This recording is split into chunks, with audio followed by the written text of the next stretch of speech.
Une histoire en 30 secondes chrono, épisode 14, c'est parti. Est-ce que tu savais qu'en Indonésie, certaines familles vivent encore avec leurs morts pendant plusieurs années?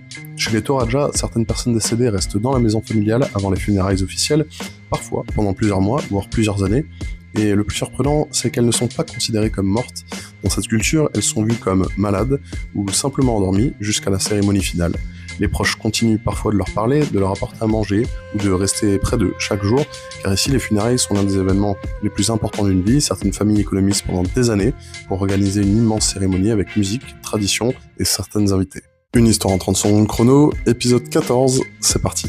Est-ce que tu savais qu'en Indonésie, certaines familles vivent encore avec leurs morts pendant plusieurs années?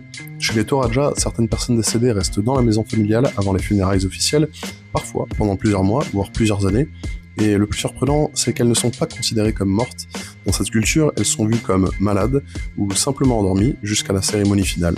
Les proches continuent parfois de leur parler, de leur apporter à manger ou de rester près d'eux chaque jour, car ici les funérailles sont l'un des événements les plus importants d'une vie. Certaines familles économisent pendant des années pour organiser une immense cérémonie avec musique, tradition et certaines invités.